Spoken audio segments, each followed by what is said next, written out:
रहीम अस्सलाम वालेकुम dear candidate, welcome to way of learning. आज के इस वीडियो में मैं आप लोगों के साथ GD pilot, air defence, logistics and ST aeronautical engineering के लिए अगर आप लोगों ने अप्लाई किया हुआ तो ये आज की वीडियो आप लोगों के लिए मोस्ट इंपॉर्टेंट होने वाली है, क्योंकि आज की इस वीडियो में मैं आप लोगों के साथ इसके एकेडमिक के कुछ मोस्ट इंपॉर्टेंट क्वेश्चन शेयर करने जा रहा हूँ जो कि आप लोगों के पेपर में आएंगे इंशाल्लाह। ठीक है, मोस्ट इंपॉर्टेंट क्वेश्चन आप लोगों के 75 फिजिक्स के होते हैं, 75 आप लोगों के इंग्लिश के होते हैं, 100 जो होते हैं वो आप लोगों के इंटेलिजेंस के होते हैं, जिसमें आप लोगों के वर्बल नॉन वर्बल क्वेश्चन शामिल होते हैं। तो उनके ऊपर ऑलरेडी मैंने वीडियो बना दी है, तो नेक्स्ट भी इंशाल्लाह आ जाएगी। तो अभी आज के लिए हम ये जो आप लोगों के फिजिक्स के और इंग्लिश के कुछ मोस्ट इंपॉर्टेंट क्वेश्चन देखने वाले हैं। सबसे पहले प्लीज़ वीडियो को लाइक कर दें और चैनल को भी सब्सक्राइब करके साथ बेल आइकन के बटन को नोटिफिकेशन ऑल कर दें, ताकि इसी तरह पाकिस्तान एयरफोर्स कमिश्नर ऑफिसर की जॉब से रिलेटेड आने वाली नेक्स्ट टेस्ट प्रिपरेशन की वीडियो सबसे पहले आप लोगों तक पहुंचती रहे। तो इसका पार्ट 1 में हमने 10 क्वेश्चन कर लिए थे। पार्ट 2 है हमारे पास बीटा रेज कंसिस्ट ऑफ, तो ये क्वेश्चन भी इससे पहले पेपर में रिपीट किए जा चुके हैं। नेगेटिवली चार्ज इन वैक्यूम, ठीक है, वैक्यूम के अंदर नेगेटिवली जो चार्ज होता है ये बीटा रेज उसके ऊपर मुश्तमिल होती है। नेक्स्ट क्वेश्चन नंबर 12 है between two electric charge force is directly proportional to product of their charges. ठीक है जी, उनका जो चार्जेस का जो प्रोडक्ट बनता है किसी भी इलेक्ट्रिक चार्ज फोर्स की, जो इलेक्ट्रिक चार्ज फोर्स है ये इसकी डायरेक्टली प्रोपोर्शनल हो जाती है। नेक्स्ट क्वेश्चन नंबर 13 है the work of a body is equal to product of force and displacement. ठीक है जी, फोर्स और डिस्प्लेसमेंट के उसके इज इक्वल टू हो जाता है। जो वर्क होता है किसी भी बॉडी का, उसका जो प्रोडक्ट होता है वो उसके फोर्स और डिस्प्लेसमेंट के इक्वल हो जाता है।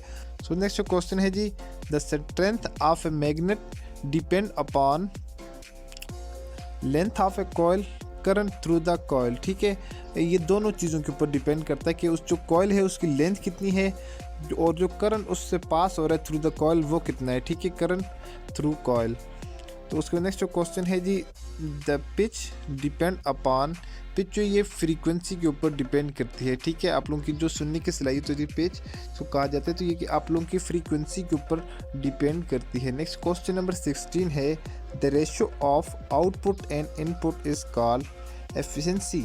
तो आप लोगों की जो रेशो होती है आउटपुट की या इनपुट की, ठीक है जी, उसको आप लोगों को एफिशिएंसी कहा जाता है। उसके बाद नेक्स्ट क्वेश्चन है जी when a body is placed between convex mirror and its focus point then it is image will be real and inverted. ठीक है, जिस वक्त आप लोगों की क्या कह रहा है कि एक बॉडी जिस वक्त आप लोगों की किस तरह रखी गई, प्लेस्ड की गई है, एक कन्वेक्स मिरर के ऊपर इस तरह फोकस किया गया, उसको इस तरह रखा गया है, तो उसका जो फोकस पॉइंट है इमेज का वो किस तरह होगा, वो रियल भी होगा, इन्वर्टर भी होगा। ठीक होगी जी, कन्वेक्स मिरर का। उसको नेक्स्ट क्वेश्चन नंबर 18 है the rays falling on the centre of mirror passing through parallel. जो रेज हैं, जो शुआएँ हैं, ये आप लोगों की एक शीशे के सेंटर के ऊपर पड़ रही हैं। ठीक है, बोल रहे तो ये किस तरह आप लोगों के पास जो एंगल बनाएगी, तो ये पैरेलल आप लोगों के पास पड़ रही हैं। ठीक हो गया जी। नेक्स्ट क्वेश्चन नंबर 19 है the potential difference energy of a body change directly with both mass and height. Mass और उसका हाइट दोनों चेंज होने की वजह से किसी भी बॉडी का पोटेंशियल डिफरेंस भी चेंज हो जाएगा। उसके बाद नेक्स्ट क्वेश्चन है जी क्वेश्चन नंबर 20 है if A body is dropped from 24.18 meets the ground after 3 second. ठीक है, आफ्टर 3 सेकेंड के बाद जो अगर हम एक किसी भी बॉडी को, किसी जिस्म को यहाँ से छोड़ते हैं तो यहाँ पर जो सरफेस है ज़मीन का, तो यहाँ तक इसको पहुँचने में अगर 3 सेकंड लगते हैं तो आप लोग समझ जाएं तो 44.1 से मीट से हम इसको क्या कर रहे हैं, ड्रॉप कर रहे हैं इस बॉडी को। उसमें नेक्स्ट क्वेश्चन है जी limiting friction is always less than rolling friction. जो लिमिटिंग फ्रैक्शन होता है वो हमेशा कम होता है as compare to rolling friction के। नेक्स्ट क्वेश्चन नंबर 22 है when a bus suddenly stop due to man receive an impulse in forward direction. जब एक बस अचानक क्या होती है, जाते जाते रुक जाती है, तो उसके अंदर बैठे हुए जो आदमी होते हैं वो अचानक इम्पल्स जो है उनको अचानक एक धक्का सा लग जाता है उनके के फॉरवर्ड डायरेक्शन में। ठीक है, तो वो किस वजह से होता है, वो लॉ ऑफ इनर्शिया आप लोगों ने फिजिक्स में पढ़ा है, तो वो लॉ ऑफ इनर्शिया की वजह से उन लोगों को सडनली एक धक्का सा महसूस होता है। Next question number 23 When two planets move closer then the gravitational attraction between greater। जब दो planets हमारे पास क्या करते हैं, एक दूसरे के करीब आते हैं, एक दूसरे से करीब से जो है कि वो मूव कर रहे होते हैं, तो ग्रेविटेशनल फोर्स क्या होती है उस वक्त बहुत ज़्यादा उनके दरमियान ग्रेविटेशनल फोर्स पाई जाती है। नेक्स्ट क्वेश्चन नंबर 24 है, total internal reflection take place when. कह रहा है कि टोटल जो इंटरेक्शन आप लोगों की इंटरनल अंदरूनी रिफ्लेक्शन आप लोगों की किसी भी चीज़ के दरमियान होगी तो less the critical angle less than, आप लोगों का जो क्रिटिकल एंगल होगा वो क्या होगा, लेस देन, उससे वो आप लोगों का क्रिटिकल एंगल जो है वो कम होगा। नेक्स्ट क्वेश्चन नंबर 25 है हमारे पास, the light reach on earth from sun through radiation. आप लोगों की जो लाइट है वो ज़मीन पर सूरज की रोशनी रेडिएशन के ज़रिए पहुंचती है। तो मोस्ट इंपॉर्टेंट क्वेश्चन था। उसके बाद हमारे पास कुछ इंग्लिश के आप लोगों के ये क्वेश्चन है जी, मोस्ट इंपॉर्टेंट क्वेश्चन है जी।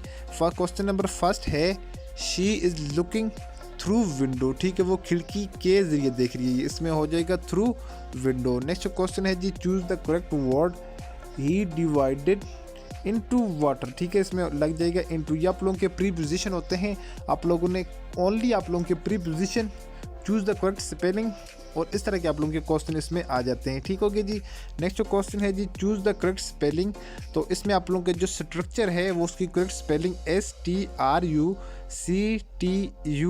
ठीक हो गया जी, ये वाली हो जाएगी CTURE, ये वाला इसमें गलत हो जाएगा, STRUCTURE स्ट्रक्चर ये वाला हो जाएगा। नेक्स्ट क्वेश्चन है जी, you must know what is right and what is wrong. तुम्हें पहले जानना चाहिए क्या ठीक है और क्या गलत है।